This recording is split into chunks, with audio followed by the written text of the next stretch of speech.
Hey y'all, j'espère que vous allez bien. I'm so sorry, I'm literally making an intro in French. Hope you're doing well. Today we are November 25th. And this is a picture of me yesterday, November 24th at the gym. And this is a picture of me 2 years ago. I mean, a picture of my dumpy. Because today we are talking about dumping. So you guys, to be honest with y'all, it took me a minute to get there. And I went through different phases within I was gaining weight and then suddenly losing a lot of weight. But I found that recipe that made me grow my glutes like crazy. Today, I'm gonna share it with y'all. So don't forget to subscribe and enjoy the video. So I'm not a dietitian, I'm not a coach, I am not a physical therapist, I am nothing yet because I'm studying to become a doctor, who knows, but I am nothing right now for you to put all your trust on me. I am a regular girl on YouTube sharing her own experience. I grew my dumpy at the gym, so hopefully that's something that will work for you. I'm still growing actually my dumpy at the gym. I'm not done yet. This is not the final form. Everyone can do it. I made a little list on my cell phone just to make sure that I'm giving you all the tips and tricks. Your genetics plays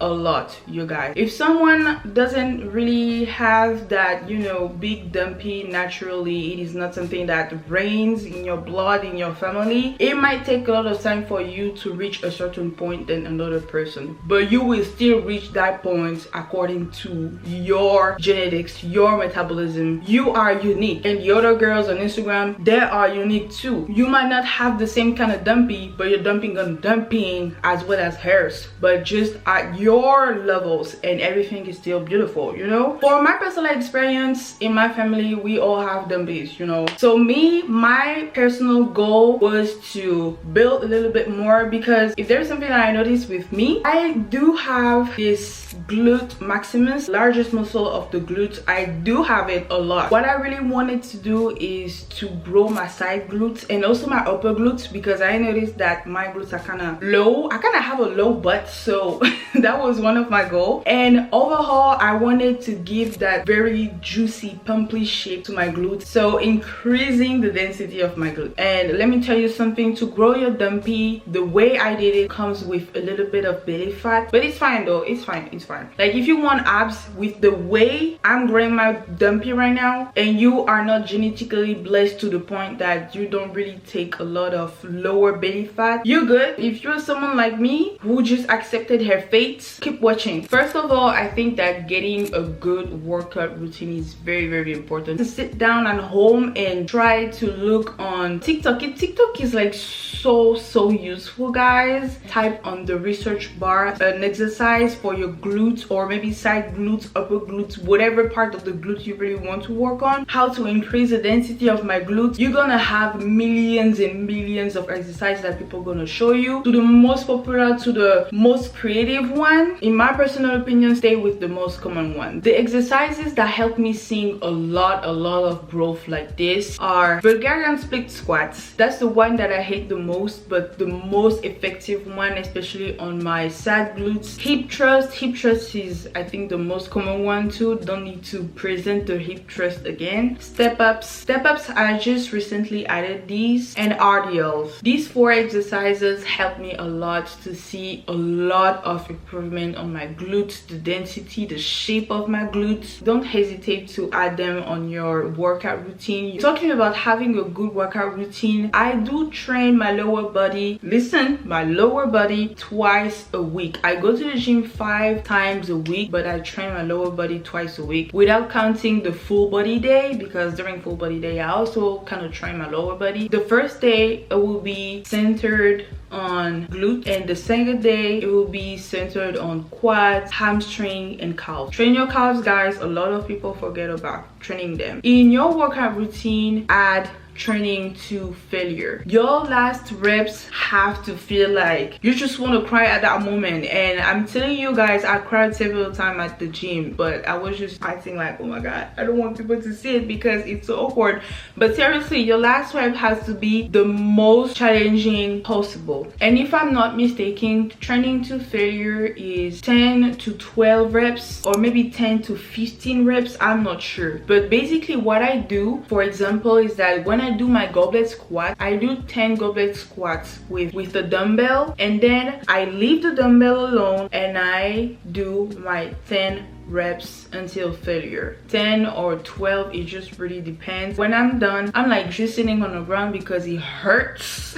Maybe I'm being very wrong with my explanation, but just push hard and harder. It's very important that you push your limits. You need to be mindful of your muscle-mind connection. Mind-muscle connection. Oof, I might have made a big mistake. Mind-muscle connection, if I'm not mistaken. Drop the weight. Don't start anything with the weight, please. Do it with your body weight or with the new machine you want to try. No weight on it. You just take a deep breath. Close your eyes. That's the way I do it. I close my eyes and I do it. I try my best to maintain the best form as possible, because when you fail the form, you're feeling everything. I'm sorry, and you are increasing your chance to get injuries. So I just close my eyes, breathe 2 to 5 reps, and I see if I'm actually feeling some, you know, activation somewhere, and if this somewhere is actually where I want to feel it. If it is good, I can put the weight on and I just start doing the exercise. You need to keep challenging your muscle. Progressive overload. Basically, you can progressive overloading, is that even a word? Increasing the weight, maybe each week, maybe every 2 weeks. If you don't know when to increase your weight, just ask yourself this question when you are doing your sets and you're like, okay, that's the last sets right now. Do I feel like I can increase the weight? Or even before the last sets, you just like, I feel a little bit, you know, stronger today. Why not just trying something heavier? And you try, and if that doesn't work, you just go all the way down. That's fine. That's fine. It happens. And sometimes you just increase because last week you felt stronger and that week you don't feel stronger anymore, you feel weaker, and you just go down. That's the way progression works. It's not linear. Progression is periodical. You can also slow down the tempo. That's what I'm doing right now, and I feel like slowing down the tempo is actually harder than increasing the weight. Taking the example of goblet squat again, when I'm doing my goblet squats, I go down, and then when I go up, I count 3 seconds. 3 seconds, Diane. 3. 1, 2, 3,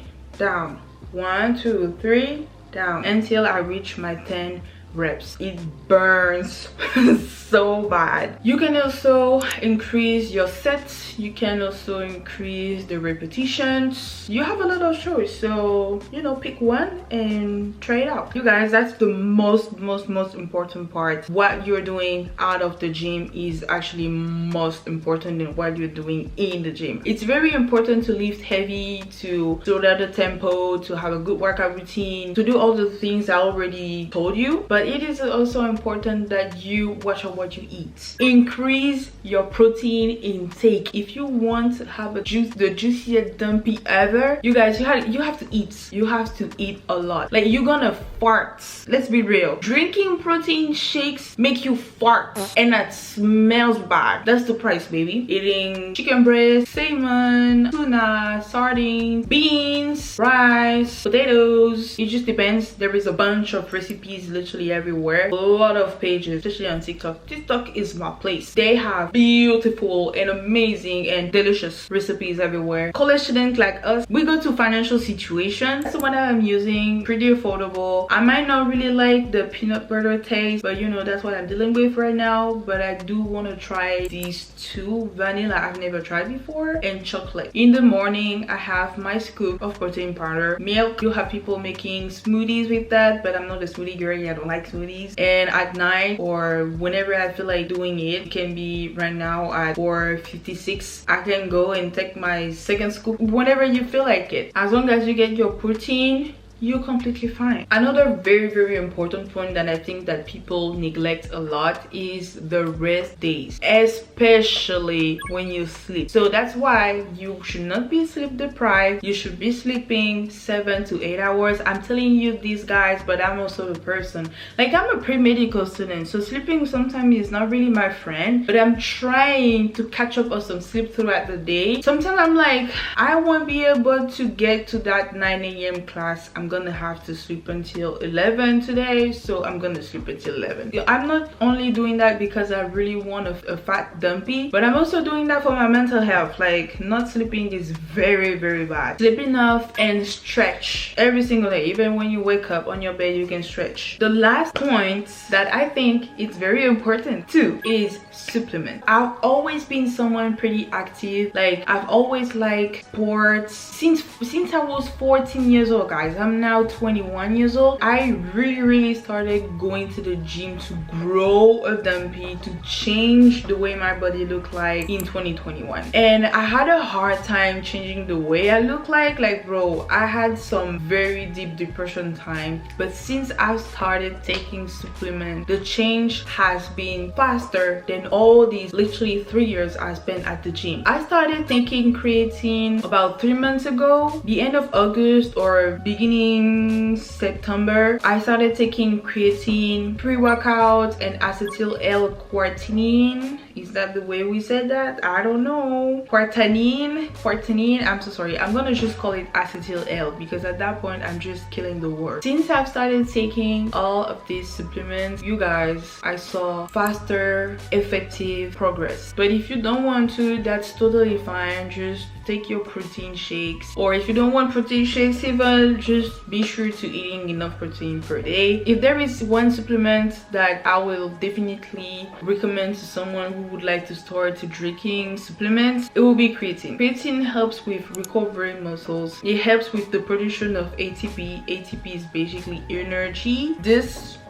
creatine is the best thing ever, and you can take it even during day off. And then pre-workout helps me. I had a lot of energy. I push harder and I'm sweating more. That's something that I noticed. Acetyl L helps me a lot with brain function and my heart function. All of these supplements, I started seeing them on TikTok. They were everywhere on TikTok because, you know, when you start looking for something on TikTok, the algorithm comes back to you and be like, oh look, there is more. I saw it on the twins page, Anna and Lexi with OxyShred. I saw it with Kalia Joel. I even wrote her name right down here because she made a detailed video about creatine. So please, I'm gonna link her video on the description bar, and she's the best person to listen to at that point because that's literally her job. She has a lot of good contents and you won't be disappointed. So yeah guys, this is what we are working with right now and I'm not disappointed. So yeah guys, it was a pretty long video, but I hope that I was the most clear as possible and everything was greatly said. My English is extremely bad and I broke my nail. Anyway, you already know what you gotta do. Subscribe. But yeah, I hope this video was very helpful. If you have any comments, any questions, anything to add, any personal experience to share, any comment down below guys. Bye bye. God bless you.